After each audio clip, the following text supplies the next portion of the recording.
আমি চিনি না তো ট্রাইবেলের সব আগরতলা শহরে পরিবহন দপ্তরের যে যুগ্ম পরিবহন কমিশনার আছেন, ট্রান্সপোর্ট কমিশনার প্রদীপ সরকার টিসিএস, ওনার কাছে এসেছিলাম একটা স্মারকলিপি নিয়ে। আমাদের Tripura auto rickshaw workers union, Tripura battery চালিত ই রিক্সা শ্রমিক ইউনিয়ন এবং all India road transport workers federation CI2 অনুমোদিত এই তিনটা সংগঠনের যৌথ উদ্যোগে আমরা এই স্মারকলিপি নিয়ে এসেছি। আপনারা লক্ষ্য করবেন, আমাদের রাজ্যে যে বিজেপি সরকার যারা ডাবল ইঞ্জিনের স্লোগান দিয়ে ক্ষমতায় এসেছিল, তাদের কাজই হচ্ছে প্রতিদিন মানুষের পেটে লাথি মারা।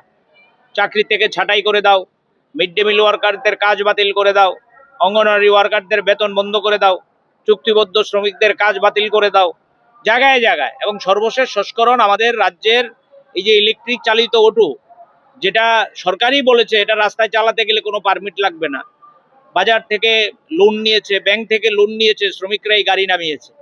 গত 2-3 দিন আগে সরকার ট্রাফিক দপ্তর এই গাড়ি ধরে ধরে মাঠে ঢুকিয়ে দিচ্ছে, বলছে গাড়ি চালানো যাবে না। শহরে নাকি ট্রাফিক জ্যাম হয়।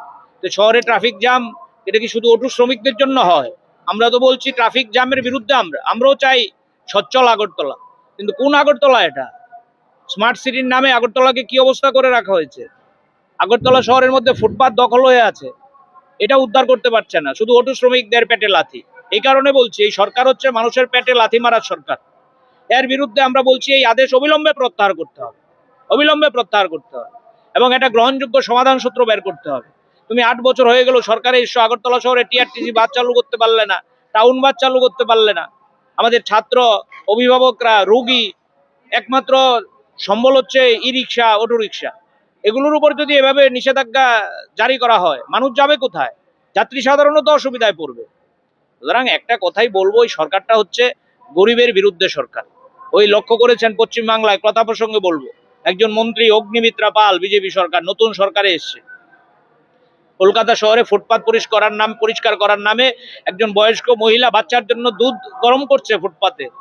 এই দুধ পর্যন্ত বলছে গরম করা যাবে না, বাচ্চার দুধ খাওয়ানো যাবে না, সরে যাও এখান থেকে।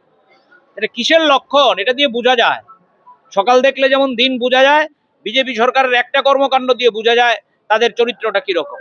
অটো শ্রমিকদের উপর আক্রমণ, ই রিক্সা শ্রমিকদের উপর আক্রমণ, মিড ডে মিল ওয়ার্কারদের উপর আক্রমণ, চুক্তিবদ্ধ শ্রমিকদের উপর আক্রমণ, ডেইলি লেবারদের উপর আক্রমণ। বড় লোকদের কর ছাড়। আদানি সাহেব, আম্বানি সাহেব ধনী হচ্ছে।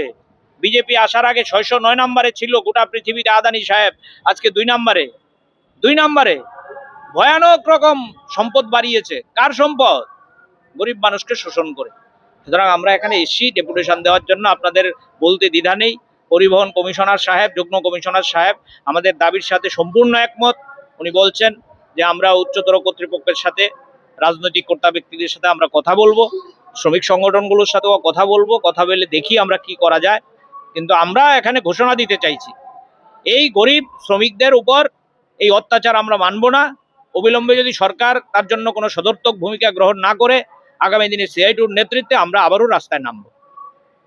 From the serene hills of Tripura to the vibrant threads of our rich heritage, our identity is woven with strength, culture, and pride.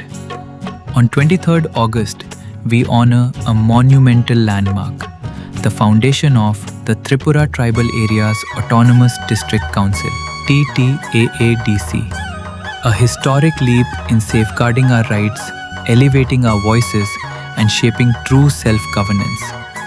Today, we bow our heads in gratitude and remember all the great leaders who courageously fought to make this vision a reality. We celebrate every hand nurturing our soil, every young mind dreaming big, and every rhythm keeping our roots alive. TTAADC stands firm as a pillar of unity, culture, and progress, empowering lives, preserving legacy. Together, we continue to forge a resilient and prosperous path forward. Wishing everyone a proud and inspiring TTAADC Foundation Day.